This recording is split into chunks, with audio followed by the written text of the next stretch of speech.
How are you all doing today? So today I am joined by Adam, and Hello. yes, we are. We're both gonna go through a cool lineup of topics today. We're also all gonna hit the live chat and rate the Alamo Drafthouse beanie on a scale of 1 to 10, 10 being a vote for Sundance, one being like no, it's like save it for something else. Let me know what you think. I can only fit so many in my suitcase. I feel like this one's too big. Like, I know this is a look, but like usually I like them like fitted to my head more. But I love Alamo. What do we think? What do we think? Let me know. All right. So, Adam, are you ready for today's list of topics? Always ready. I'm so thankful for that. All right. First story of the day is 28 years later, which is very, very cool. I was very excited to read this particular news. So just a little information for you. 28 Days Later is getting a new sequel and maybe even a trilogy of sequels. Danny Boyle and Alex Garland, the director and writer behind the 2002 movie, are reuniting for 28 years later, which is expected to hit studio streamers and other potential buyers later this week, according to multiple sources from The Hollywood Reporter. The package they're selling isn't just a simple modern sequel installment. The movie already had a follow-up, of course, with 28 Weeks Later, released in 2007. The duo were only involved in that movie as executive producers. Now, the hope is to launch a new trilogy. Boyle is attached to direct the first installment. Garland would write all three movies, and the budget for each movie would be in the $75 million range. I would have been excited about this news if it was just, they're getting back together and they're making 28 years later. Yeah. But the fact that they've got these really ambitious long-term plans and goals, that ups my intrigue even more. And it was already high to begin with. Yeah, no, that makes sense. I mean, I can't even imagine where they'll go after 28 years later, 28 decades, 28 centuries. That'll be the next one. That'll be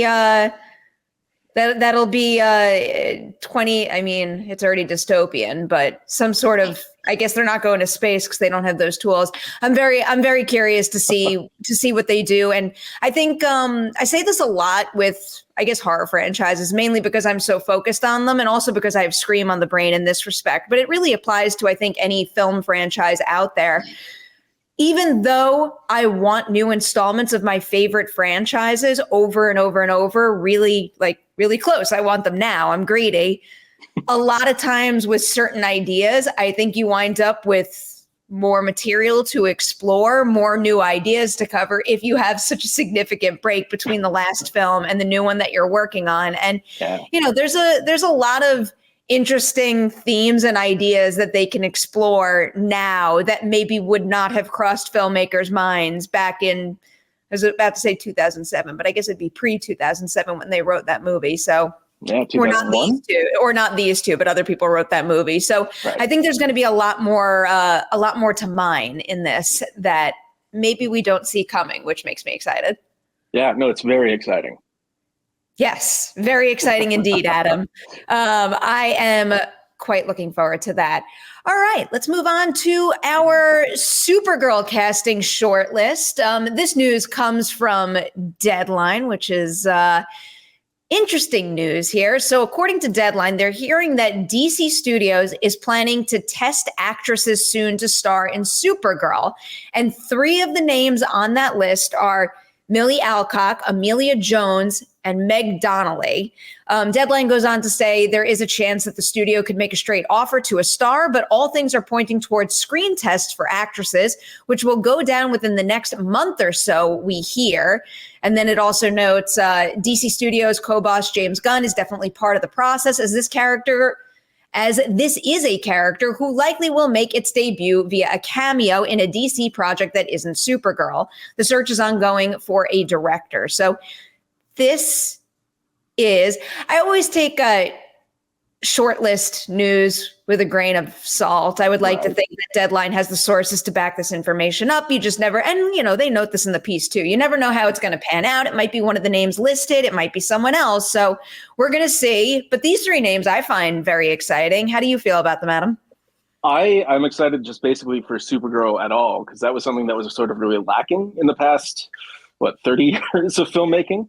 But now to actually, because we already had Supergirl show up in the Flash movie that came out, and she did very well.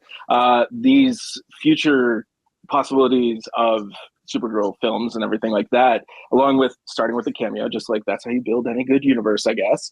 I think it's a positive step in the right direction, and also like depending on who they get, it could be really, really interesting to see just how that goes.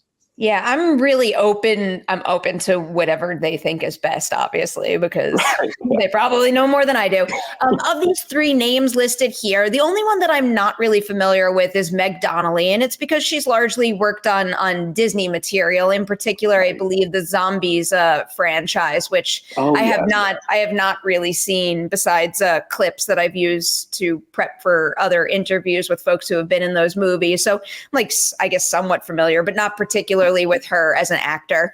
Emilia Jones, of course, I know quite well, given her rise to fame via Coda. And, she's also delivered a couple of other solid performances that prove she is a natural talent since. And then Milly Alcock from House of the Dragon, huge impression right there. So, based on my knowledge of their past work, I feel like going with Milly or Emilia is a rock solid choice. I can't imagine that they won't soar with this role.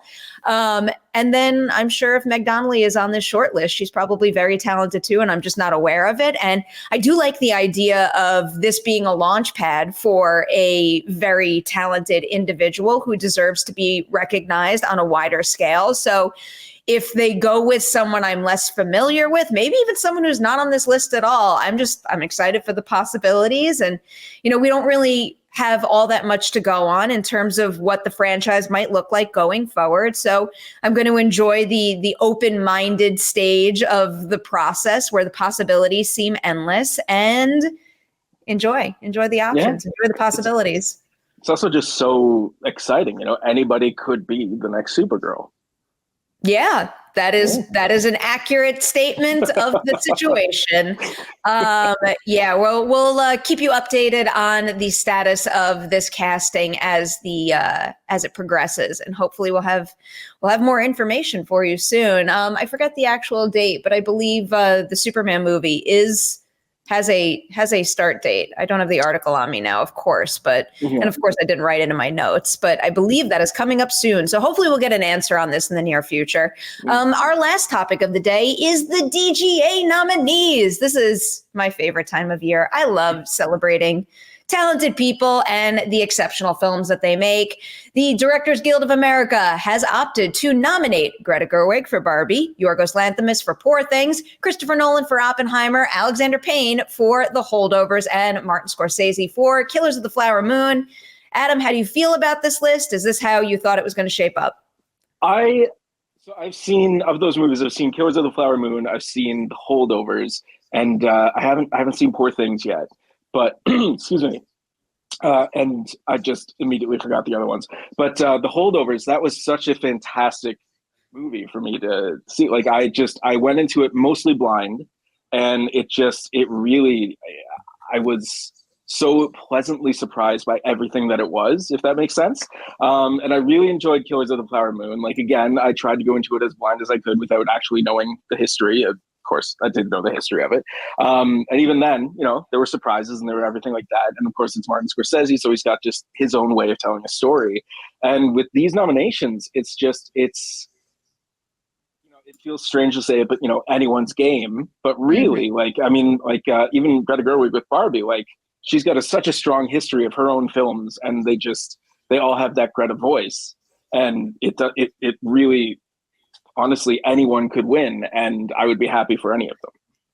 I am going to say that the race is over. I don't think anyone can win. I think most of the awards this season in this particular category are probably Christopher Nolan's to lose at this point. I think he's in very good shape going forward. Looking at this list, I'm not going to call anybody a surprise, but if I were to imagine who got the fifth slot, so to speak, I would think it's Alexander Payne. And not that he's not deserving. I thought the Holdovers was pretty exceptional, but There usually is a little bit of a shakeup when it comes to the nominations in this category at the Oscars. So my prediction for how this will pan out is we keep Nolan, Greta Gerwig, Yorgos, and Martin Scorsese. And then I'll predict that Alexander Payne winds up having a stronger run in the screenplay category. And in director, he gets bumped out for maybe something like Zone of Interest director, Jonathan Glazer. There's a chance that Celine Song might wind up getting a nomination here too. There are other possibilities. It's hard to call it a snub because I think he was a little bit on the bubble for a while now, but Bradley Cooper not getting nominated for Maestro has gotta hurt in this category a little bit. And, that's one particular instance where, again, I know I just said one of these 5 is likely to get bumped out and somebody else will take that slot for the Academy Award nominations. But I do think that Bradley Cooper not getting a DGA nomination might be a sign that he does not have a very good chance of getting nominated in this category at the Oscars. He'll get nominated elsewhere, but maybe not here. Yeah, that's reasonable. Yeah, I mean, he poured a lot of his time and energy into that movie. It breaks my heart a little, also because I'm a very big fan of Maestro. I like that movie quite a bit. But I brought up Celine Song, who got a first-time feature filmmaker honors from DGA. So did Cord Jefferson. I mean, Cord Jefferson for American Fiction definitely has a chance still of getting a Best Director nomination from the Academy too. So don't write him off just yet. And the other nominee in the first time feature filmmaker category that I'll also shout out, just because it was one of the interviews that I got to do at Sundance last year where the movie first premiered, and I saw it blew me away, and it just always fills my film loving heart when I watch a movie debut at Sundance and it's so damn good that people keep talking about it all the way through a year. It's A.V. Rockwell for 1001.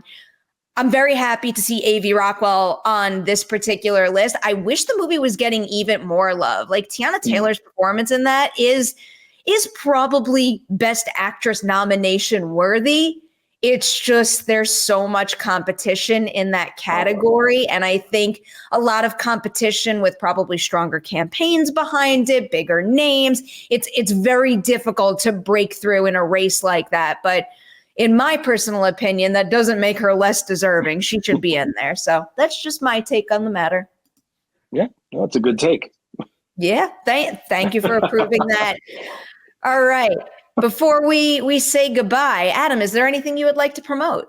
Yeah, this upcoming weekend, I believe, there's going to be a new episode of Ladies Night. Am I right? Oh, what a smart thing to promote.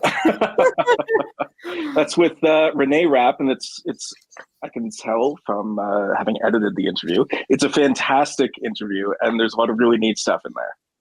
Yes, very, very neat stuff that I'm excited to share. I think she's just one of the coolest, and I really admire her confidence, her faith in herself, and then also as far as acting and singing goes, like her talent is truly unparalleled. I meant what I said in my Twitter reaction to Mean Girls. I loved Mean Girls in general, and I really do think that cast in general is exceptional. But Renee Rapp and Ali'i Carvalho really took my breath away with what they were able to do. So, I mean, I hope people do check out Mean Girls in theaters. I really enjoyed it. And if you do check it out, I have a feeling their performances are going to make that same impression on you. If that happens, tell me about it on social media. I would love to hear about it and celebrate good movies and good work with you. Other than that, I'll just note that we are doing a Collider FYC screening for Maestro in LA tomorrow night. I haven't checked ticket sales. It was something that I fear will sell out very quickly. But if you want to check the Collider website, there's a link to buy tickets to our Maestro screening, which is going to have a post-screening Q&A with Carey Mulligan that yours truly is moderating. So if you would like to join us in LA, go check that out. I hope tickets are still available. My apologies if they're not. It's going to be a lovely night. And just in case you don't get tickets, we are going to upload the Q&A to the Collider Interviews YouTube channel in the near future. So you will still be able to see that part of it. with that is a wrap on today's edition of Collider Dailies. We will see you tomorrow morning, 10 a.m. Pacific, for a brand new episode.